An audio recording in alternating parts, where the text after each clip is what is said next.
Welcome back. আপনাদের সবাইকে স্বাগত জানাচ্ছি আমি রাসেল। আশা করছি আপনারা সবাই ভালো আছেন, ভালোর দলে আছেন।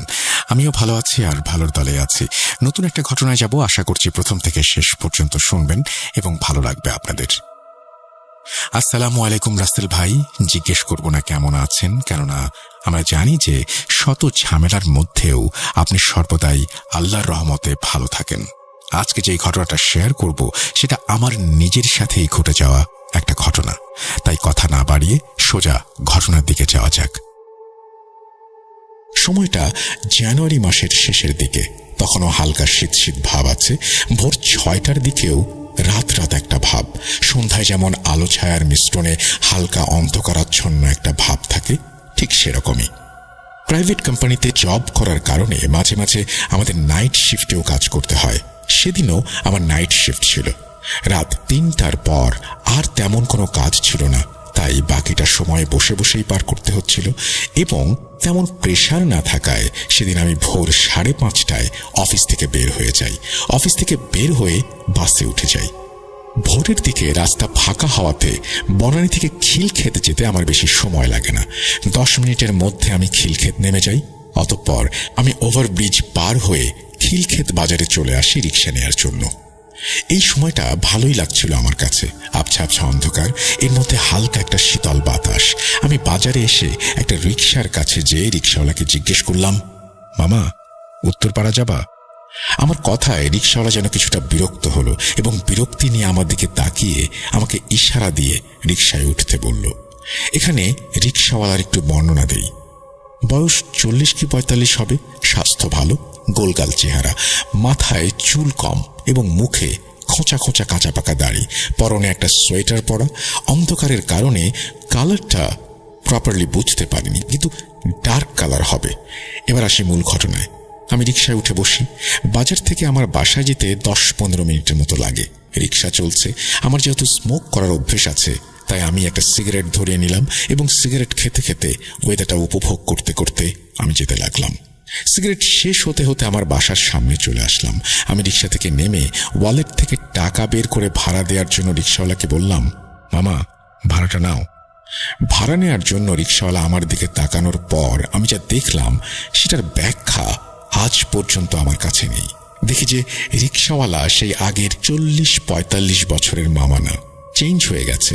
20-22 বছরের একটা ছেলে, পরনে সাদা টি শার্ট। আরও অবাক করা বিষয় হচ্ছে রিক্সাওয়ালাও খুব অবাক চোখে আমার দিকে তাকিয়ে আছে। দুজনেই যেন কোনো হিসাব মিলাতে পারছি না। নীরবতা ভেঙে রিক্সাওয়ালা ছেলেটা আমাকে জিজ্ঞেস করল, মামা, আপনি আমার রিক্সায় উঠছিলেন? আমার তো মনে হইতেছে আমি কোনো মুরব্বীরে লয়ে আইছি। ছেলেটার কথা শুনে তখন সবকিছু যেন আমার কাছে একটা ঘোরের মতো লাগছিল। তাই আমি আর কোনো কথা না বলে ছেলেটার হাতে ভাড়াটা দিয়ে সোজা বাসায় ঢুকে গেলাম। এই ছিল আমার সাথে ঘটে যাওয়া সম্পূর্ণ বাস্তব একটা ঘটনা। জানি না এটা কোনো ভয়ানক ঘটনা কিনা, কিন্তু আজ অবধি এটার রহস্য আমার কাছে রহস্যই থেকে গেছে। আমি চাই আমার ঘটনাটি আপনি পড়ে শোনান এবং আশা করি আপনি সবসময় ভালো থাকবেন। সকল লিসেনারদের যেন আল্লাহ ভালো রাখেন। ভূত.com-এর প্রতি রইল শুভকামনা। আসসালামু আলাইকুম। তারপরে তিনি তার নাম লিখেছেন আজমির হোসেন বিশাল। থ্যাংক ইউ সো মাচ আপনাকে এই ঘটনাটি পাঠানোর জন্য। আশা করছি যারা শুনলেন তাদেরও এই ঘটনাটি ভালো লেগেছে। আমরা চলে যাব আমাদের পরবর্তী ঘটনায়। ভূত.com with Russell। Welcome back. আশা করছি আপনারা সবাই ভালো আছেন এবং ভালোর দলে আছেন। আমিও ভালো আছি আর ভালোর দলে আছি। আপনারা সবাই আফ্রিকার কালো জাদু সম্পর্কে জানতে চেয়েছেন, শুনতে চেয়েছেন নতুন কোনো ঘটনা। আমরাও দেরি না করে জানিয়েছিলাম মেহেদী হাসানকে এবং তিনি অলরেডি একটা ঘটনা পাঠিয়ে দিয়েছেন। সেই ঘটনাটাই আজকে পড়ে শোনাবো আপনাদের। চলুন শুরু করা যাক। যেভাবে লেখা আছে আমি সেভাবেই পড়ে শোনাচ্ছি। প্রিয় রাসেল ভাই এবং লিসেনার্স, আসসালামু আলাইকুম। আশা করছি আপনারা সবাই সুস্থ আছেন এবং সর্বদা ভালোর দলে আছেন। আমি রাসেল ভাই এবং ভূত.com-এর ঘনিষ্ঠ ভক্ত মোহাম্মদ মেহেদী হাসান লিখছি সংযুক্ত আরব আমিরাতের দুবাই শহর থেকে। শুরুতেই আমার পক্ষ থেকে রাসেল ভাই, গোলাম রাব্বি ভাই সহ ভূত.com টিমের সকল সদস্য, প্রিয় লিসেনার্স সবার প্রতি ভালোবাসা এবং শ্রদ্ধা সালাম জানাচ্ছি। আজকের এই ঘটনাটি আমি কোনো বাড়তি ভূমিকা দিয়ে শুরু করতে চাই না, কারণ এই ঘটনার কেন্দ্রবিন্দুতে রয়েছেন দুজন বিশিষ্ট মানুষ, বাগলার দাদু ও লালা দাদু, যাদের ঘটনা আপনারা অনেকে পছন্দ করেছেন। এই ঘটনাটি পশ্চিম আফ্রিকার দেশ গাম্বিয়ার একটি উপকূলীয় অঞ্চলে ঘটেছিল। তবে ঘটনাটি কার কাছ থেকে সংগ্রহ করেছি সেটা না বললেই নয়। আজকের ঘটনাটি আমি সংগ্রহ করেছি আমার আফ্রিকান বন্ধু চুকসের কাছ থেকে। চুকস বাগলার দাদুর নাতি। ঘটনাটা আমি যেভাবে শুনেছি ঠিক সেভাবেই সাজিয়ে আপনাদের সামনে উপস্থাপন করার চেষ্টা করছি।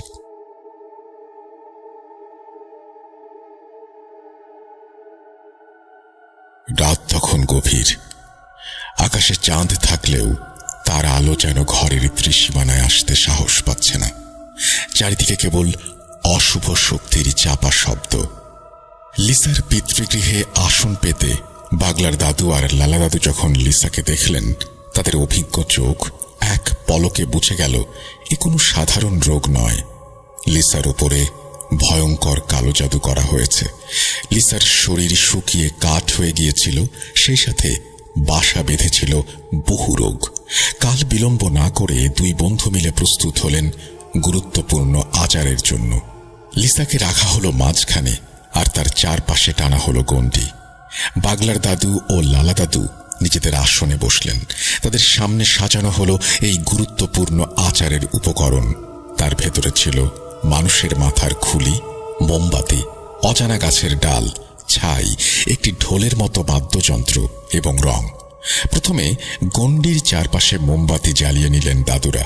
তারপর মানুষের মাথার সেই খুলির ওপর রং আর ছাই মিশিয়ে নিলেন। এরপরে বাগলার দাদু মন্ত্র পড়তে শুরু করলেন। মন্ত্রের প্রভাবে ঘরের বাতাস ভারী হয়ে উঠল, কিন্তু বাইরের অশুভ শক্তি যেন আরো ক্ষিপ্ত হল। বাগলার দাদু চোখ বন্ধ করে মন্ত্র পড়ছেন, আর লালা দাদু ঢোলের কাঠি হাতে নিলেন। তিনি মন্ত্র পড়া শুরু করে ঢোলে প্রথম বাড়ি দিতেই লিসার কণ্ঠস্বর থেকে বেরিয়ে এলো এক ভয়ঙ্কর হুঙ্কার, সেই সাথে গোঙানির শব্দ। দাদুরা থামলেন না।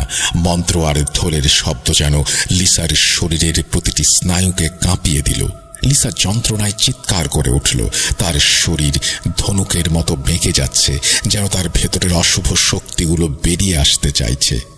হেই কবিরাজ, তোরা মন্ত্রপাঠ আর ঢোল পেটানো বন্ধ কর। লিসার ভেতরে থাকা বদ জিনগুলো দাদুদের একের পর এক হুমকি দিতে থাকলো, কিন্তু দাদুরা সেসবের কোনো কিছুতে কান না দিয়ে আরো দ্রুত মন্ত্রপাঠ ও ঢোলে বাড়ি দিতে শুরু করলেন। রাত যত গভীর হলো ততই ভয়াবহ হয়ে উঠল বাড়ির পরিবেশ। বাগলার দাদু এবার সেই গাছের ঝাল পুড়িয়ে নিলেন, যার ধোঁয়ায় চারপাশে এক তিক্ত গন্ধ ছড়িয়ে পড়ল। হঠাৎ বাগলার দাদু উঠে দাঁড়ালেন। তার চোখ দুটো যেন আলোয় ঝলমল করছে। তিনি লিসার চারপাশে গণ্ডির দিকে তাকিয়ে আকাশ বাতাস কাঁপিয়ে মন্ত্র পাঠ করা শুরু করলেন, আর লালা দাদু আরো দ্রুত ঢোল বাজাতে শুরু করলেন। অভিজ্ঞ বাগলার দাদুর কণ্ঠে মালির তান্ত্রিক গুরুর শেখানো গোপন প্রাচীন মন্ত্রপাঠ, সাথে লালা দাদুর অভিজ্ঞ হাতের ঢোলের সঙ্গ সইতে না পেরে লিসার শরীর থেকে বেরিয়ে এলো কালো ধোঁয়া। সেই ধোঁয়া যেন নিঃশ্বাসের মতো শুষে নিল মানুষের মাথার খুলিটি, আর সঙ্গে সঙ্গে গণ্ডির পাশে থাকা মোমবাতিগুলো দপ করে নিভে গেল, আর লিসা অজ্ঞান হয়ে মাটিতে লুটিয়ে পড়লেন। তারপর তার জ্ঞান ফেরানো হলো। পরিশেষে লিসার মুক্তি নিশ্চিত করে দুই বন্ধু লিসার হাতে একটি শক্তিশালী রক্ষা কবচ বেঁধে দিলেন। সেই কবচ ভেদ করে যেন কোনো অশুভ শক্তি আর তাকে স্পর্শ করতে না পারে। 2005 সালের এক কালো রাত পেরিয়ে অবশেষে স্বস্তির নিঃশ্বাস ফেললেন দুটি প্রাণ। ততক্ষণে পূবের আকাশে ভোরের আলো ফুটতে শুরু করেছে। দাদুরা সব কাজ শেষ করে লিসাদের বাড়ি থেকে বিদায় নিলেন। সেই ক্লান্তিকর ও এক কঠিন রাত পেরিয়ে বাগলার দাদু ও লালা দাদু গ্রামের পুরনো বিশাল এক গাছের নিচে এসে বসলেন। দুজনের চোখে এখনো রাতের ঘোর লেগে আছে। শরীর জীর্ণ দেখলেও তাদের ভেতরের শক্তি ছিল অটল। তারা নীরবে বসেছিলেন। সকালের স্নিগ্ধ বাতাস তাদের জীর্ণ শরীরে শান্তির পরশ বুলিয়ে দিচ্ছিল। লালা দাদু পকেট থেকে বিড়ি বের করে ধরালেন, আর বাগলার দাদু চোখ বন্ধ করে বাতাসের স্বাদ গ্রহণ করছিলেন। সেই সংক্ষিপ্ত শান্তি ভঙ্গ হল শুকনো পাতা ভাঙার মর্মর শব্দে। দাদুরা সেই দিকে তাকাতেই হেঁটে আসতে দেখা গেল এক অপরিচিত অবয়বকে। পথ ধরে এগিয়ে আসছে মনু কবিরাজ। তার পরনের কাপড় এলোমেলো, চোখ দুটো রক্তের মতো লাল, আর মুখে লেপ্টে আছে এক ভয়ানক তিক্ততার ছাপ। বাগলার দাদুর অভিজ্ঞ চোখ বলে দিল মনুর উদ্দেশ্য ভালো নয়। তিনি আলতো করে লালা দাদুর হাতে চাপ দিলেন। লালা দাদুও বুঝলেন। তিনি বিড়িতে একটা লম্বা টান দিয়ে ধোঁয়া ছাড়লেন, যেন সেই ধোঁয়ার আড়ালেই নিজের ক্রোধ লুকিয়ে ফেললেন। মনু কবিরাজ ঠিক তাদের সামনে এসে দাঁড়ালো। তার চোখ দুটো ছিল তিরস্কারে ভরা। তা যেন দাদুদের বিশ্রামকে অপমান করতে চাইছে। মনু কবিরাজ উপহাস করে বলে উঠলেন, আরে বাগলার আর লালা, এই সাত সকালে তোমাদের দুজনকে দেখছি একসঙ্গে বেশ হাওয়া খাচ্ছ। নিশ্চয়ই রাতটা অনেক কঠিন গেছে তোমাদের। মনুর কণ্ঠে ছিল তিক্ত ব্যঙ্গ। সে দাদুদের সফলতাকে তুচ্ছ করতে চাইছে। সাথে সাথে তেলে বেগুনে জ্বলে উঠলেন লালা দাদু। তিনি কিছু করতে যাবেন, ঠিক তখন বাগলার দাদু শক্ত করে চেপে ধরলেন লালা দাদুর হাত। তিনি শান্ত নজরে মনুর দিকে তাকালেন আর বললেন, আমরা হাওয়া খাচ্ছি। হাওয়া খাচ্ছি নাকি গভীর চিন্তায় মগ্ন আছি সেটা বোঝার মতো ক্ষমতা তোমার এখনো হয়নি মনু। তবে মনে রেখো মনু, শুভ শক্তির বিজয় সবসময় হয়। শান্তভাবে অপমানের জবাব দিলেন বাগলার দাদু, আর সেইটা যেন আগুনে ঘি ঢালল। মনু কবিরাজ কর্কশ কণ্ঠে বলে ওঠে, আমার ব্যর্থতার কারণ তো তোমরা, তাই না? কেন, সন্দেহ আছে মনু? বললেন বাগলার দাদু। কাজটা ভালো হলো না বাগলার। তোমরা কবিরাজ হয়ে অন্য কবিরাজের কাজে বাধা সৃষ্টি করতে পারো না। এটা অন্যায়। না মনু, এটা অন্যায় নয়। একটা নিষ্পাপ জীবনে রক্ষা করা পুণ্যের কাজ। শোনো মনু, তুমি যতই শক্তিশালী জাদু প্রয়োগ করো না কেন, আমরা সেটা কাটিয়ে তুলতে সক্ষম। আমরা শত্রুতা চাই না। যা হয়েছে সেটা ভুলে যাও আর ধ্বংসের খেলা বন্ধ করো। মনু কবিরাজ কিছু একটা চিন্তা করলেন। তার চোখে এক অজানা কৌতূহল ও লোভ দেখা গেল। তিনি বললেন, আমি জানতে চাই কোন সেই অজানা মন্ত্রে লিসার শরীর থেকে আমার মরণ জাদুর বাঁধন কাটালে? কোন উপায়ে? বাগলার দাদু ধীরে ধীরে দৃষ্টি রাখলেন মনুর রাঙা চোখের দিকে। তিনি বললেন, সেটা আমাদের গুরুর শেখানো বিদ্যা মনু। আর এই বিদ্যা শুধু তারাই আয়ত্ত করতে পারে যারা ন্যায়ের পথে দাঁড়ায়। মনু বিদ্রুপের হাসি হাসল। ন্যায়? টাকা নিয়ে সমস্ত ন্যায় অন্যায় কেনা যায়। যাই হোক, আমি আপোষ চাই। বলো, তোমাদের কত দিতে হবে? কত হলে তোমরা আমার কাজে আর বাধা হয়ে দাঁড়াবে না? লালা দাদু আর নিজেকে ধরে রাখতে পারলেন না। তিনি উঠে দাঁড়িয়ে বিড়ির শেষ অংশটুকু মাটিতে ফেলে সেটি পা দিয়ে পিষে দিলেন। তারপর সজোরে এক চড় বসিয়ে দিলেন মনু কবিরাজের গায়ে। মনুর মুখটা বেঁকে গেল। অপ্রত্যাশিত এই আঘাতে মনু ভারসাম্য রাখতে পারল না। আর্তনাদ করে দুই পা পিছিয়ে গেল। তার চোখে মুখে তখন কেবল অপমান আর জ্বলন্ত ক্রোধের মিশ্রণ। লালা দাদু অগ্নি চোখে মনুর দিকে তাকালেন, তারপর গর্জন করে উঠলেন, এইটুকু যথেষ্ট নয় নাকি আরো চাই? তোমার সাহস হয় কি করে আমাদের এই জঘন্য প্রস্তাব দেয়ার?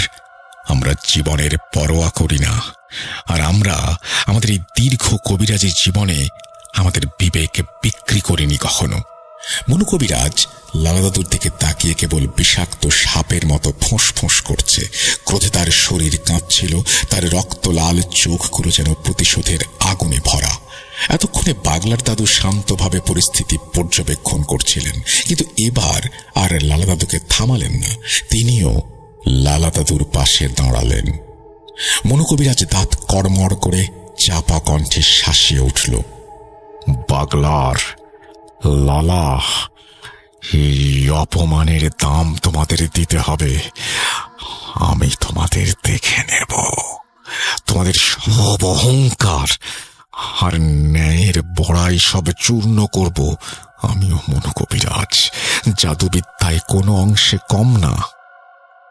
লালা দাদু বললেন, আরে যাও, যা করার করো, কিন্তু মনু তুমি ভুলে যেও না, তুমি সাপ হলে আমরা হলাম সাপুড়ে। আমরা যদি একবার খেলার মাঠে নেমে যাই তাহলে তোমার পতন অনিবার্য। গোল না করে আমরা উঠব না। মনু আর এক মুহূর্ত সেখানে দাঁড়ালো না। অপমান আর লজ্জায় সে দ্রুত চলে গেল। মনু চলে যাওয়ার পরে লালা ও বাগলার দাদু কিছুটা শান্ত হয়ে সেখানে নীরবে বসে থাকলেন আরো কিছুক্ষণ। সকালের স্নিগ্ধ বাতাস আবার বইতে শুরু করলেও পরিবেশের শান্তি যেন চুরমার হয়ে গিয়েছিল। বাগলার দাদুর চোখে ছিল গভীর দুশ্চিন্তার ছাপ। লালা দাদু তার বন্ধুর দিকে তাকালেন। চিন্তা করিস না বাগলার, ও শুধু ফাঁকা আওয়াজ ছাড়ছে। বাগলা দাদু দীর্ঘশ্বাস ফেলে বললেন, না লালা, এবারের আওয়াজটা ফাঁকা নয়। মনুর চোখে যে প্রতিশোধের আগুন দেখলাম, ও এবার এমন কিছু করবে যা আমাদের ধারণার বাইরে। ওর অহংকার আর লোভ ওকে পাগল করে তুলেছে। দাদুরা জানতেন মনু কবিরাজের সঙ্গে তাদের এই শত্রুতা এখন কেবল কবিরাজের বিবাদ নয়, এটা শুভ শক্তি ও চরম অশুভের মধ্যে শুরু হওয়া এক মহাযুদ্ধের সূচনা। কিন্তু কেন এই শত্রুতা, এবার সেটা বর্ণনা করছি। সময়কাল 2004। সূচনা হয়েছিল এক দরিদ্র পরিবারের মেয়ে লিসাকে কেন্দ্র করে। লিসা ভালোবেসে বিয়ে করেছিল তার পাশের গ্রামের এক ধনী পরিবারের সন্তান রায়ানকে। কিন্তু এই সম্পর্ক রায়ানের পরিবারের চোখে ছিল চরম অসম্মান।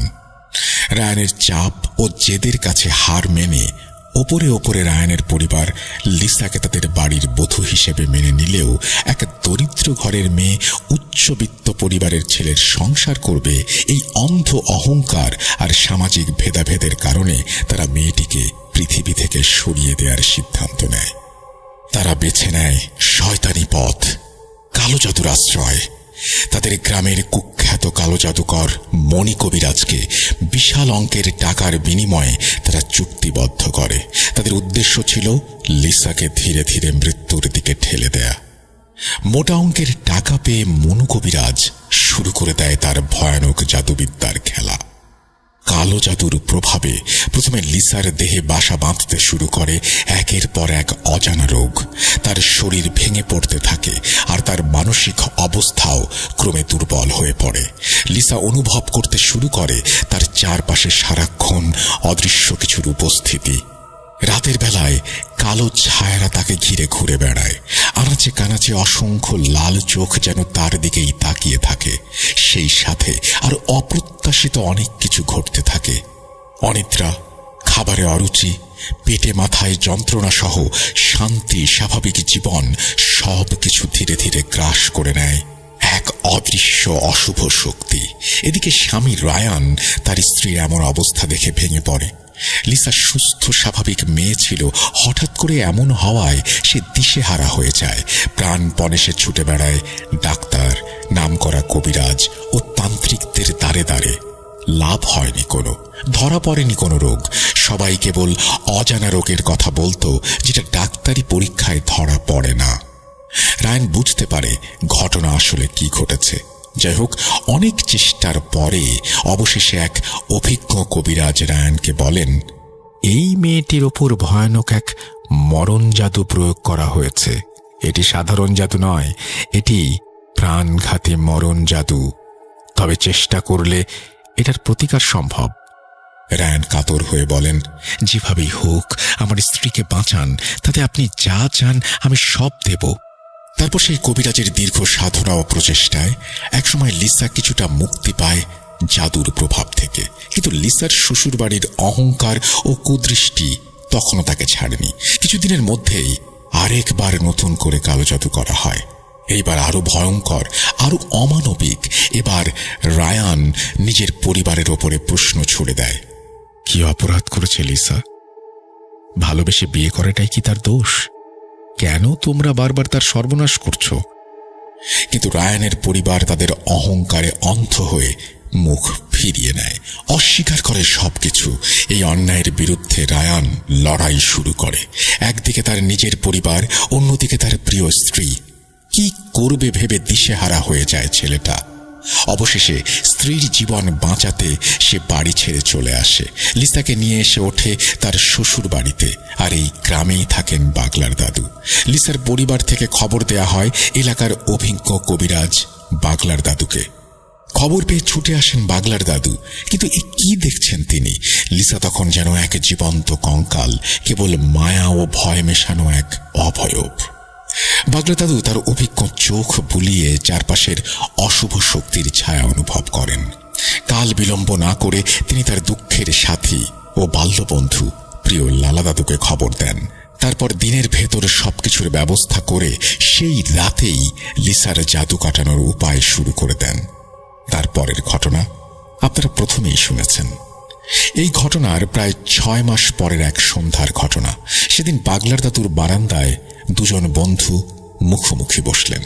সেখানে তখনকার মতো কোনো মন্ত্র বা জাদুকরি প্রস্তুতির ঝামেলা ছিল না।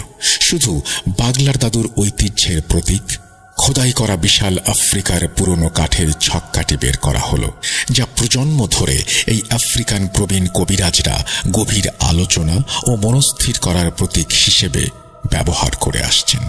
হুক্কার জল ভরে তাতে তামাক দেয়া হলো। লাদাদু নলটি হাতে তুলে নিলেন। একটা লম্বা টান দিতেই হুক্কার জল ছলছল শব্দ করে উঠল, আর সেই সাথে ধোঁয়ার মেঘ বারান্দার আলো আঁধারিতে ছড়িয়ে পড়ল। এই ধোঁয়ার ঘন ঘূর্ণির মধ্যে যেন দুজনের মাথায় ঘুরতে থাকা জটিল টেনশনগুলো উড়িয়ে দেওয়ার চেষ্টা চলছিল। ধোঁয়ার রিংগুলো মিলিয়ে যাচ্ছিল রাতের আকাশে, কিন্তু তাদের অভিজ্ঞ চোখে ফুটে উঠছিল এক অজানা বিপদের ছায়া। তাহলে মনু তার প্রতিশোধের খেলা শুরু করেছে? হুক্কার নলটা বাগলার দাদুর দিকে এগিয়ে দিলেন লালা দাদু। আমারও তাই মনে হয়। বাগলা দাদু বললেন, মনু এবার নিশ্চয়ই কোনো মায়াবিদ্যা জানা মহাশক্তিধর কোনো জিনকে ব্যবহার করছে, যে আমাদের চোখকে ফাঁকি দিচ্ছে। লালা দাদু বললেন, আমারও তাই মনে হয়। এই চালটা মনুর, কিন্তু কে সেই জিন? এই রহস্য উন্মোচনে যত দেরি হবে ততই আমাদের বিপদ। তখনই বাগলার দাদু হুক্কার নল ফেলে তামাকের আগুন নিভিয়ে দৃঢ় প্রত্যয় নিয়ে উঠে দাঁড়ালেন। তাহলে আর এক মুহূর্ত অপেক্ষা নয়, আমাদের এখনই ডাকতে হবে সেই মুখবেরি জিনকে। কে এই মুখবেরি জিন, আর কেন তাকে ডাকা হচ্ছে সেটা জানতে হলে চলেন গতরাতের ফ্ল্যাশব্যাকে। রাত তখন গভীর। গাম্বিয়ার সেই উপকূলীয় গ্রামের আকাশে এক ফালি চাঁদ থাকলেও চারদিকের পরিবেশটা ছিল থমথমে। বাতাস একদম স্থির, যেন কোনো বড় ঝড়ের পূর্বাভাস। রাত যখন আনুমানিক 2টা, তখন লালা দাদুর কাঁচা ঘুমটা হঠাৎ ভেঙে গেল। দরজার ওপাশ থেকে খুব চেনা একটা কণ্ঠস্বর ভেসে আসছে। লালা, ও লালা, একটু বাইরে আয় তো ভাই, বিশেষ দরকার। কণ্ঠটা তার বাল্যবন্ধু বাগলার দাদুর। লালা দাদু কিছুটা অবাক হলেন, মনে মনে ভাবলেন, এই অসময়ে বাগলার কেন? তিনি তড়িঘড়ি করে দরজা খুলে বাইরে পা রাখলেন। চোখের মণিগুলো ঘষে দেখতে পান সামনেই দাঁড়িয়ে আছে বাগলার দাদু, কিন্তু তার দাঁড়ানোর ভঙ্গিটা আজ কেমন যেন অদ্ভুত, একদম মূর্তির মতো স্থির। চাঁদের আবছা আলোয় লালা দাদু খেয়াল করলেন বাগলারের চোখের মণি দুটো স্বাভাবিক নয়, বরং অন্ধকারে দুটো জ্বলন্ত কয়লার মতো লালচে আভা ছড়াচ্ছে। লালা দাদু বিস্ময় নিয়ে জিজ্ঞেস করলেন, কিরে বাগলার, এত রাতে তুই? কিছু হয়েছে? কথা শেষ হতে না হতেই কোনো উত্তর না দিয়ে বাগলার দাদু ধপ করে মাটিতে লুটিয়ে পড়লেন। তখনই লালা দাদু আতঙ্কিত হয়ে বন্ধুকে ধরতে যেই না হাত বাড়ালেন, অমনি তার সারা শরীরে 1000 ভোল্টের বিদ্যুতের মতো এক তীব্র ঝাটকা লাগলো। এক অদৃশ্য শক্তি তাকে ছিটকে পেছনে ফেলে দিল। লালা দাদুর অভিজ্ঞ চোখ এবার জহুরির মতো সত্যটা ধরে ফেলল। তিনি খেয়াল করলেন এই লুটিয়ে থাকা দেহের গলায় তাদের সেই চিরাচরিত কবিরাজি 7 স্তরের রক্ষা কবচ নেই। একজন তান্ত্রিক কবিরাজ কখনো তার শরীরের রক্ষা কবচ ছাড়া বাইরে বের হয় না। মুহূর্তেই লালা দাদুর ভয় পরিণত হলো রাগে। তিনি গর্জে উঠলেন, শয়তান, এত বড় সাহস! তুই লালার সাথে ছলনা করতে এসেছিস, আজ তোকে জ্বালিয়ে ছাই করে দেব। বলেই তিনি শাহাদাত আঙুল তুলে মাটির ওপর এক টানে এক দুর্ভেদ্য গণ্ডি আঁকলেন। তার ঠোঁটে তখন মন্ত্রের কর্কশ ধ্বনি। লালা দাদু দ্রুত ঘরের দিকে ছুটলেন পেট্রোল বা কেরোসিন আনতে, উদ্দেশ্য এই অশুভ শক্তিকে শেষ করে দেয়া। কিন্তু ফিরে এসে দেখলেন গণ্ডির ভেতরটা একদম ফাঁকা, সেই ছদ্মবেশী দেহটা বাতাসের সাথে মিলিয়ে গেছে। লালা দাদু দাঁতে দাঁত চেপে বললেন, বেঁচে গেলি, বেঁচে গেলি আমার হাত থেকে। ঠিক এই সময়ে গ্রামের অন্য প্রান্তে বাগলার দাদুর বাড়ির উঠোনেও চলছিল একই নাটকের অন্য পিঠ। সেখানেও অন্ধকারের বুক চিরে লালা দাদুর হুবহু কণ্ঠস্বর শোনা গেল। কান খাড়া করে বাগলার দাদু শুনতে পেলেন, বাগলার, একটু বাইরে আয়, জরুরি কথা আছে। কিন্তু বাগলার দাদু ছিলেন অত্যন্ত ধূর্ত এবং অভিজ্ঞ। তিনি ভেতর থেকে দরজা না খুলে উত্তর দিলেন, তুই আমার ঘরের ভেতরে আয় লালা, দরজা খোলাই আছে, যা বলার ভেতরে এসেই বল। বাইরে দাঁড়িয়ে থাকা সেই শয়তানটা এবার কিছুটা বিচলিত হয়ে পড়ে। সে জানত এই ঘরটা বিশেষ মন্ত্রে সুরক্ষিত। কোনো অশুভ শক্তি বা চালান করা সত্তা এই ঘরের ভেতরে প্রবেশ করতে পারে না। যদি সে আসলেও লালা দাদু হতেন, তবে তিনি অনায়াসেই ভেতরে আসতে পারতেন। সেই ছদ্মবেশী শয়তানটি বাইরে থেকে অনুরোধ করতে লাগলো, না না বাগলার, তুই বাইরে আয়, তোকে একটা জিনিস দেখাবো, দেখে যা। বাগলা দাদু এবার নিশ্চিত হলেন এবং চালাকি করে একই কথা বারবার বলতে লাগলেন, একদম না, আমার শরীর ভালো নেই, তুই ভেতরে এসে দেখা, আমি বাইরে যাব না। শত চেষ্টায় ব্যর্থ হয়ে এইবার সেই অবয়বের কণ্ঠস্বর পাল্টে গেল। লালা দাদুর মিষ্টি কণ্ঠস্বর মুহূর্তেই এক বিভৎস দানবীয় গর্জনে পরিণত হল। কিরে, আসবি না? দেখি কতদিন বাঁচতে পারিস। ওদিকে দরজার ফাঁক দিয়ে বাগলার দাদু দেখলেন উঠোনে ধুলোর এক ভয়ঙ্কর ঘূর্ণি উঠছে। সেই অবয়বের চোখ দুটো আগুনের গোলার মতো লাল হয়ে জ্বলছে। কোনো উপায় না পেয়ে অবশেষে সেই অশুভ শক্তিটি বিকট এক শব্দ করে অদৃশ্য হয়ে গেল। যাই হোক, ফ্ল্যাশব্যাক থেকে এবার ফিরে আসা যাক দাদুদের কাছে। সেদিন সন্ধ্যার পর বাগলার দাদুর সেই পুরনো কবিরাজি ঘরে দুই দাদু মুখোমুখি বসলেন। ঘরটি ধূপ আর ধোঁয়ায় আচ্ছন্ন। দাদুরা গম্ভীর স্বরে মন্ত্রপাঠ করতে শুরু করলেন। হঠাৎ ঘরের কোণের অন্ধকারটা যেন আরো ঘন হয়ে উঠল। বাতাসের তাপমাত্রা এক ধাক্কায় অনেকটা নেমে গেল। সেই ঘনীভূত অন্ধকারের ভেতর থেকে ধীরে ধীরে আবির্ভূত হলেন মুখবির জিন। ইনি কোনো সাধারণ জিন নন, যিনি গন্ধ শুকে যে কোনো শুভ অশুভ শক্তির পরিচয় শনাক্ত করতে পারতেন। বাগলার দাদু মুখবির জিনকে সবকিছু খুলে বলেন। তারপর তিনি মুখবির জিনের কাছে জিজ্ঞাসা করেন, হে মুখবির, গত রাতে যে আমাদের ছদ্মবেশে আক্রমণ করতে এসেছিল, তাকে কি তুমি চিনতে পেরেছ? কে সে? প্রশ্ন শুনে মুখবির জিন কিছুক্ষণের জন্য সেই গাঢ় অন্ধকারে মিলিয়ে গেলেন। কিছুক্ষণ পর ফিরে এসে তার কণ্ঠস্বর যখন শোনা গেল, তখন সেই ঘরে যেন আতঙ্কের হিমস্রোত বয়ে গেল। মুখবির বললেন, এ কোনো সাধারণ শত্রু নয় পাগলার, এ হলো সেই রক্তচোষা পিশাচিনী যাকে তোমাদের গুরুজি প্রায় 2 যুগ আগে নিজের সাধনার জোরে একটা রূপার পাত্রে বন্দী করেছিলেন। লালা দাদু আঁতকে উঠে বললেন, হ্যাঁ, সে তো বন্দী থাকার কথা, বাইরে এলো কি করে? মুখবির জিন বলতে লাগলেন, তোমাদের গুরুজির মৃত্যুর পর তার সেই শক্তিশালী জাদুমন্ত্রের বন্ধনী কিছুটা দুর্বল হয়ে পড়েছিল, আর এই সুযোগটাই নিয়েছে ধূর্ত মনু কবিরাজ। সে কোনোভাবে জানতে পেরেছিল যে তোমাদের গুরুজির হাতে বন্দী হয়ে আছে এক অতি শক্তিশালী পিশাচিনী, যে তোমাদের ঘোর শত্রু। মনু তাকে মুক্তি দিয়েছে এক ভয়ঙ্কর চুক্তির বিনিময়ে। সেই পিশাচিনী এখন তোমাদের ওপর প্রতিশোধ নেয়ার জন্য উন্মাদ হয়ে আছে, আর সে মনু কবিরাজের কাছে প্রতিজ্ঞাবদ্ধ। তাছাড়া তোমরা ছিলে তোমাদের গুরুজির সবচেয়ে বিশ্বস্ত শিষ্য। এখন সে মুক্তির বিনিময়ে আর পুরনো প্রতিশোধ নিতে তোমাদের হত্যা করবে আর তিলে তিলে তোমাদের প্রাণ শুষে নেবে। ঘরের বাতাস যেন স্তব্ধ হয়ে গেল। দাদুদের অভিজ্ঞ শরীরও একবার শিউরে উঠল, কিন্তু মুখবীরের পরবর্তী কথাগুলো ছিল আরও ভীতিজনক। সাবধান থেকো তোমরা, সে এখন আগের চেয়ে অনেক বেশি শক্তিশালী। গত 6 মাসে 6টি যুবকের তাজা রক্ত পান করে সে মায়াবী শক্তি বহুগুণ বাড়িয়ে নিয়েছে। এখন তাকে আর কোনো পাত্রে বন্দী করা সম্ভব নয়। তাকে ধ্বংস করার একটাই রাস্তা খোলা আছে, সেটা হলো তাকে হত্যা করতে হবে। কথাটা শেষ করেই মুখবীর জিন বাতাসের সাথে মিলিয়ে গেলেন। মুখবীর চলে যাওয়ার পর ঘরে নেমে এলো এক কবরের মতো নীরবতা। দুই বন্ধু একে অপরের দিকে তাকালেন, চোখে আতঙ্ক থাকলেও চোয়াল শক্ত। দাদুরা এবার বারান্দায় বসে হুক্কার তামাকে আগুন জ্বালিয়ে নিলেন। গড়গড় করে একটা লম্বা টান দিয়ে একরাশ ধোঁয়া ছাড়তে ছাড়তে লালা দাদু হুক্কার নলটা মুখ থেকে সরিয়ে বললেন, তার মানে মনু নিজের স্বার্থে এমন এক শয়তানকে শিকলমুক্ত করেছে যে তার পুরো গ্রাম উজাড় করে দিতে পারে।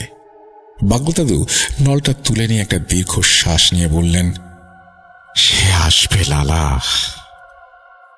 আজ হোক বা কাল সে তার প্রতিশোধ নিতেই আসবে। আমাদের হাতে সময় খুব কম। তারপর নেমে এলো কিছুক্ষণের নীরবতা। শুধু হুক্কার গড়গড় শব্দ আর ধোঁয়ার মাঝে গভীর চিন্তায় ডুবে থাকলেন দাদুরা।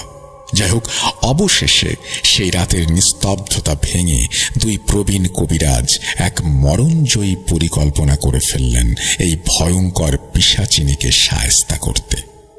সেই পরিকল্পনা জানার আগে চলুন জেনে আসি কে এই পিশাচিনী। এই পিশাচিনী আসলে কোনো সাধারণ অশরীরী নয়। সে হলো উচ্চ স্তরের জাদুকর শ্রেণীর এক মহিলা জিন। তার সবচেয়ে বড় শক্তি হলো তার মায়াবিদ্যা। সে কেবল মানুষের চোখেই ধুলো দেয় না, সাধারণ জিনদের দৃষ্টিকেও সে অনায়াসেই ধোঁকা দিতে পারে। তার আসল রূপ দেখার ক্ষমতা খুব কম প্রাণীরই আছে। কিছু বিশেষ গুণ সম্পন্ন এবং শক্তিশালী বা তার মতো উচ্চ ক্ষমতার অধিকারী ছাড়া কেউ তার মায়াজাল ছিন্ন করতে পারে না। আর এই পিশাচিনীর বেঁচে থাকার একমাত্র জ্বালানি হলো তাজা রক্ত। বিশেষ করে প্রতি অমাবস্যার রাতে তার একটি করে সুস্থ সবল যুবকের রক্ত প্রয়োজন। এই রক্তই তাকে দান করে অসীম যৌবন আর ধ্বংস করার শক্তি। তার শিকার করার পদ্ধতিটা ছিল অত্যন্ত কৌশলী আর ছলনাময়। সে সরাসরি কাউকে আক্রমণ করত না। সে জানত তার একটি সীমাবদ্ধতা আছে, সেটি হচ্ছে যতক্ষণ না কেউ স্বেচ্ছায় তাকে স্পর্শ করছে ততক্ষণ সে তার কোনো ক্ষতি করতে পারবে না। তাই সে ফাঁদ পাতত। শিকারে বেরিয়ে সে প্রথমে কোনো যুবককে টার্গেট করত, তারপর সেই যুবকের কোনো অতি পরিচিত মানুষের রূপ ধরে তার সামনে হাজির হতো। যুবকের খুব কাছে গিয়ে সে হঠাৎ করে জ্ঞান হারানোর ভান করে মাটিতে লুটিয়ে পড়ত। যুবকটি যখন ঘাবড়ে গিয়ে কোনো বিপদ না বুঝে তাকে স্পর্শ করত, ঠিক তখনই মায়াজাল ছিঁড়ে বেরিয়ে আসতো সেই পিশাচিনী, আর মুহূর্তের মধ্যেই সে তার আসল রূপে সেই যুবকের তাজা রক্ত পান করত। তারপর প্রাণহীন দেহটা পড়ে থাকত নিথর হয়ে। যাই হোক, বাগলার দাদুর আজ স্পষ্ট মনে পড়ছে সেই সময়ের কথা। প্রায় 2 যুগ আগে এই পিশাচিনী প্রথম এই গ্রামে উপদ্রব শুরু করে। প্রতি মাসে একজন টকবগে যুবকের রক্ত শূন্য ফ্যাকাশে মৃতদেহ উদ্ধার হতে থাকে। পুরো গ্রামে আতঙ্ক ছড়িয়ে পড়ে। অবশেষে একদিন বোনের বাড়ি বেড়াতে আসেন দাদুদের সেই মহান মালির তান্ত্রিক গুরু। অনেকে হয়তো নতুন শুনছেন।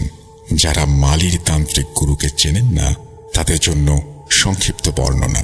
উনি মূলত বাগলার ও লালা দাদুর গুরু, যার সাথে দাদুদের পরিচয় হয়েছিল 1975 সালে। গুরুজি একটা মহিলার ওপরে করা জটিল কালো জাদু কাটিয়ে দিয়েছিলেন। সেই সময় বাগলার দাদু আর লালা দাদু নতুন কবিরাজি শিখছিলেন। তারপর দাদুরা এই গুরুর কাছ থেকে তন্ত্র মন্ত্র বিদ্যা শিখতে চাইলে এক পর্যায়ে গুরু রাজি হন। ওনার সম্পর্কে আরো বিস্তারিত জানতে হলে আমি ঘটনার শেষে আরো কিছু এপিসোড মেনশন করে দেব, সেগুলো শুনলে আপনারা বিস্তারিত জানতে পারবেন। যাই হোক, ঘটনায় ফেরা যাক।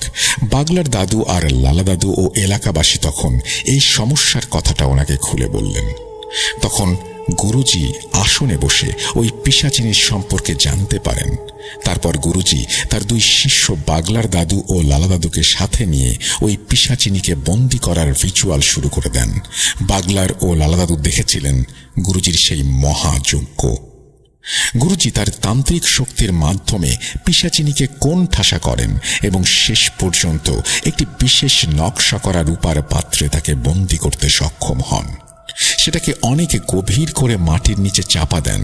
হয়তো কোনো রহস্যজনক কারণে তাকে হত্যা করা যায়নি। যাই হোক, সেই রহস্যের চাবিকাঠি এতদিন সেই রূপার পাত্রের গায়ে খোদাই করা ছিল, যা আজ মনু কবিরাজের কবজায়। প্রিয় লিসেনার্স, চলুন আবার ফিরে যাই বাগলার দাদুর বারান্দায়। হুক্কার গড়গড় শব্দটা বারান্দার নিস্তব্ধতায় এক অদ্ভুত ছন্দের সৃষ্টি করছিল। মুখবির জিনের কাছ থেকে পিশাচিনীর মুক্তির খবর এবং তার বর্তমান ভয়ঙ্কর রূপের কথা জানার পর বাগলার দাদু আর লালা দাদুর কপালে চিন্তার ভাঁজ আরো গভীর হলো। তারা জানেন এবারের লড়াইটা সাধারণ কোনো জাদুবিদ্যার লড়াই নয়, এটা হলো টিকে থাকার লড়াই।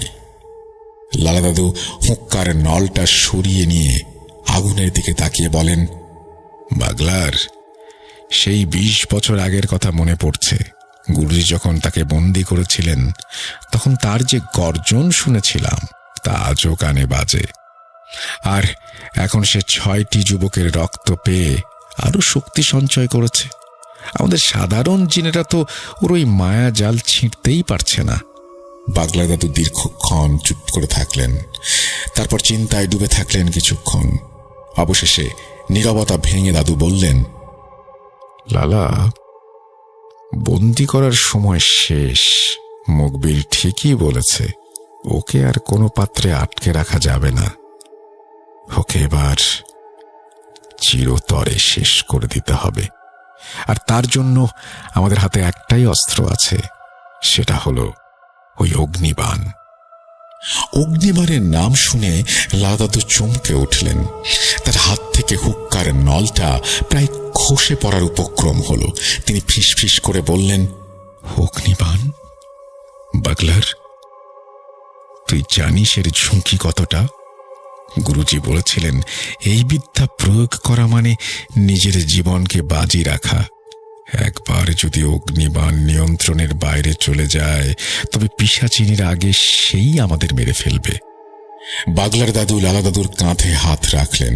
তার চোখে তখন এক মরণজয়ী সংকল্পের আগুন। তিনি বললেন, ভয় পেলে চলবে না লালা।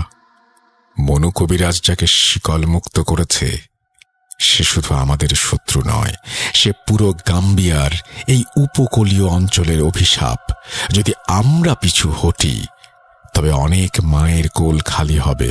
আমাদের তান্ত্রিক গুরুর সম্মানের খাতিরে হলেও এই ঝুঁকি আমাদের নিতেই হবে। লালা দাদু কিছুক্ষণ চুপ করে রইলেন। তার চোখের সামনে ভেসে উঠল সেই পিশাচিনীর বিভীষিকাময় রূপ আর সেই রূপার পাত্রের দৃশ্য। তিনি বুঝতে পারলেন বাগলার ঠিকই বলছে। পিঠ যখন দেয়ালে ঠেকে যায় তখন সম্মুখ যুদ্ধ ছাড়া আর কোনো পথ থাকে না। যাই হোক, তারপর দাদুরা আরো অনেক আলোচনা করেন। এই অগ্নিবাণ করার একটা নির্দিষ্ট সময় হলো আসন্ন অমাবস্যার রাত। এখন শুধু সাবধানে থাকা আর সময়ের অপেক্ষা মাত্র। সেদিনের সেই আলোচনার পরে লালা দাদু তার বাড়ি ফিরে যান। আলোচনার সেই রাত থেকেই শুরু হলো পিশাচিনীর এক মনস্তাত্ত্বিক খেলা। দাদুরা জানতেন পিশাচিনী সরাসরি আক্রমণ করতে পারবে না যতক্ষণ না কেউ তাকে স্পর্শ করছে, কিন্তু সে জানত কিভাবে মানুষের মানসিক শক্তিকে চূর্ণ বিচূর্ণ করে দিতে হয়। অগ্নিবাণের পূর্বে দাদুদের সাথে অনেক কিছুই ঘটে যায়, যার ভেতরে 3টি উল্লেখযোগ্য ঘটনা আমি বর্ণনা করছি। ঘটনা 1, পরদিন দুপুরে তারা খেতে কাজ করছিলেন, বাগলার দাদু সহ। কাজের ফাঁকে একটু বিশ্রাম নিচ্ছিলেন। ঠিক এমন সময় এক নারকীয় হাসিতে তাদের হুঁশ ফেরে। বাগলা দাদু দেখলেন তার সামনেই দাঁড়িয়ে আছে সেই পিশাচিনী। তার দেহের অর্ধেক পোড়া, গায়ের চামড়া ঝুলছে আর চোখ দুটো দিয়ে চুইয়ে পড়ছে কালো তরল।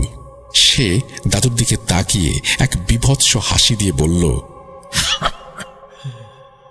বাগলার, তোদের গুরু তোকে বাঁশ বাঁচাতে আসবে না।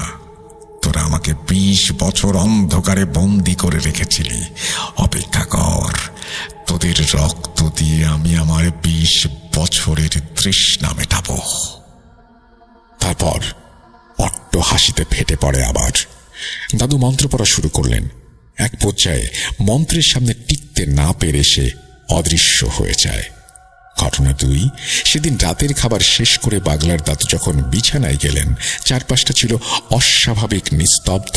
ঘরের বাইরে বাতাসের কোনো শব্দ নেই। দাদু তার দীর্ঘ অভিজ্ঞতায় জানতেন এই স্তব্ধতা ভালো লক্ষণ নয়। তবুও শরীরের ক্লান্তিতে একসময় তার চোখ লেগে এলো। তবু ঘুমটা শান্তির হল না। তিনি স্বপ্নে দেখলেন এক অন্তহীন কুয়াশাচ্ছন্ন প্রান্তরে একা দাঁড়িয়ে আছেন। সেই কুয়াশা চিরে হঠাৎ এক নারী অবয়ব তার সামনে ভেসে উঠল। সেটি ছিল সেই পিশাচিনী। সে এক বিভৎস পৈশাচিক হাসি দিয়ে দাদুর দিকে এগিয়ে এলো। তার কণ্ঠস্বর যেন কোনো এক গভীর কুয়ো থেকে উঠে আসছে। প্রতিটা শব্দে এক হাড় কাঁপানো অনুভূতি। সে গর্জে উঠে বলল, বাগলার, তুই কি ভেবেছিস মন্ত্র পড়ে ক্লান্ত শরীর নিয়ে আরামে ঘুমাবি? 20 বছর আগে তোর গুরু আর তোরা দুজন যে ভুল করেছিলি, এবার সেই মাসুল দিবি জীবন দিয়ে। তোদের ওই 7 স্তরের রক্ষা কবচ আমি চূর্ণ বিচূর্ণ করে দেব। অপেক্ষা কর, আগামী অমাবস্যায় আমি আর একটা যুবকের রক্ত পান করে আরো শক্তিশালী হয়ে যাব। সে কিছুক্ষণ থামল। তারপর তার বিভৎস মুখ থেকে হিম শীতল দীর্ঘশ্বাস বেরিয়ে এলো। তাচ্ছিল্যের স্বরে বলল, দেখব আমার হাত থেকে তোদের ওই 7 স্তরের রক্ষা কবচ তোদের কিভাবে রক্ষা করে। দাদু তীব্র চিৎকার করে বিছানায় উঠে বসলেন। তার জরাজীর্ণ শরীর ঘামে সম্পূর্ণ ভেজা। টেনে টেনে দীর্ঘশ্বাস নিতে নিতে তিনি একবার নিজের গলায় হাত বুলিয়ে নিশ্চিত হলেন যে 7 স্তরের রক্ষা কবচটি যথাস্থানে আছে এবং তিনি সুরক্ষিত। কিছুক্ষণ পর কিছুটা স্বাভাবিক হয়ে তিনি বিড়বিড় করে বললেন, না না, এই শয়তানকে এবার চিরতরে নরকেই পাঠাতে হবে। ও শুধু গ্রামের মানুষের রক্তই নয়, আমার রাতের ঘুমটাও কেড়ে নিয়েছে। ঘটনা 3, অমাবস্যার রাত ঘনিয়ে আসছে। সেই স্বপ্নের পরে আরেক দিন। সারাদিনের হাড় ভাঙা খাটুনির পরে বাগলার দাদু সেদিন একটু দেরি করেই নদীর ঘাটে গিয়েছিলেন গোসল করতে। সন্ধ্যা তখন সবে গড়িয়েছে। পূব আকাশে কালচে মেঘের আড়ালে আলো আঁধারির খেলা চলছে। নদীর ঘাটটা তখন একদম জনশূন্য। দাদু নদীতে নেমে একটা ডুব দিলেন। ঠান্ডা পানিতে মাথা ভেজাতেই যেন কিছুটা স্বস্তি পেলেন। কিন্তু দ্বিতীয় ডুব দিয়ে যখন ভেসে উঠলেন, তখনই তার অভিজ্ঞ স্নায়ু বিপদের সংকেত দিল। দাদু দেখলেন তার হাত থেকে মাত্র 3 হাত দূরে পানির উপর ভেসে আছে এক বিভৎস মাথা। ভেজা চুলগুলো কালচে সাপের মতো কিলবিল করছে। এটা সেই পিশাচিনী। তার মুখের অর্ধেকটা যেন পচে খসে পড়েছে, আর বাকি অর্ধেকটা মরা মানুষের মতো ফ্যাঁকাশে। তার চোখ দুটো আগুনের গোলার মতো দাউ দাউ করে জ্বলছে দাদুর দিকে তাকিয়ে। পিশাচিনী এবার আর কোনো কথা বলল না। সে পানির ওপর দিয়ে ভেসে দাদুর দিকে এগিয়ে আসতে লাগলো। দাদু কাল বিলম্ব না করে তড়িঘড়ি তীরের দিকে পিছিয়ে এলেন। পিশাচিনী এক বিকট অট্টহাসি দিল, যে শব্দে নদীর ওপারের জঙ্গল থেকে কয়েকটা রাত চোরা পাখি চিৎকার করে আকাশে ডানা মেলল। সে কর্কশ শব্দ। জল বা স্থল বাগলার তোদের নিস্তার নেই। তোর রক্তে আজ এই নদী লাল হবে। দাদু তীরে উঠে মন্ত্র পড়তে শুরু করলেন। তারপর আর এক মুহূর্ত সেখানে দাঁড়ালেন না। বাড়ির দিকে হাঁটা শুরু করলেন। পেছনে ফেলে এলেন সেই পৈশাচিক চিৎকার, যা বাতাস চিরে দাদুর কানে হুল ফোটাচ্ছিল। তাছাড়া আরো অসংখ্য ছোটখাটো ঘটনা 2 দাদুর সঙ্গে প্রতিনিয়ত ঘটতে লাগলো, যার অনেক কিছু জানা সম্ভব হয়নি। এবার এই ঘটনার চূড়ান্ত অগ্নিবাণ পর্বটি বর্ণনা করছি। অমাবস্যার অন্ধকার রাত। গাম্বিয়ার সেই উপকূলীয় গ্রামের আকাশ জুড়ে নেমে এলো কালো অন্ধকার। বাতাস একদম স্থির, এমনকি গাছের পাতাও আজ নড়তে সাহস পাচ্ছে না। বাঁচা মরার এই চূড়ান্ত সাধনায় প্রয়োজনীয় সমস্ত উপাচার দাদুদের দিনের আলোতেই গুছিয়ে রেখেছিলেন তারা। বাগলা দাদুর উঠোনের ঠিক মাঝখানে আজ শোভা পাচ্ছে একটি প্রকাণ্ড লোহার ব্যারেল। ব্যারেলের পেটে যত্ন করে সাজানো শুকনো কাঠ আর কেরোসিন। বাগলার দাদু আগুনের শিখা ছুঁয়ে দিতেই হু হু করে জ্বলে উঠল লেলিহান শিখা। সেই আগুনের রক্তিম আলোয় যখন চারপাশ উদ্ভাসিত হলো, তখন দৃশ্যমান হলো দুই বন্ধুর ভয়ঙ্কর রূপ। বাগলা দাদু ও লালা দাদু আজ সাধারণ কোনো মানুষ নন, তারা আবির্ভূত হয়েছেন প্রচণ্ড রণমূর্তিতে। সাদা ও কালোর সংমিশ্রণে মুখে আঁকা হয়েছে বিচিত্র সব তান্ত্রিক নকশা, যা অন্ধকারের মাঝেও তাদের অবয়বকে অতি প্রাকৃত করে তুলেছে। গলায় দুলছে হাড়ের মালা, কোমরে পশুর চামড়া, যেন কোনো আদিম অরণ্য থেকে উঠে আসা প্রাচীন আফ্রিকান যোদ্ধা। তখন মনে হচ্ছিল স্বয়ং মৃত্যুর দূত বুঝি আজ নেমে এসেছেন এই পৈশাচিক শক্তির হিসাব মেটাতে। আগুন যখন চরচর করে বাড়ছে, বাগলার দাদু তখন হাতে তুলে নিলেন সেই নাম না জানা অদ্ভুত পাখিটি, যেটি এই সমস্যার সমাধানে বিশেষ উপকরণ। দাদুরা মন্ত্র পড়তে শুরু করলেন। কিছুক্ষণ মন্ত্র পড়ার পরে বাগলার দাদু ধারালো ছুরি দিয়ে পাখিটির গলা কেটে ফেললেন।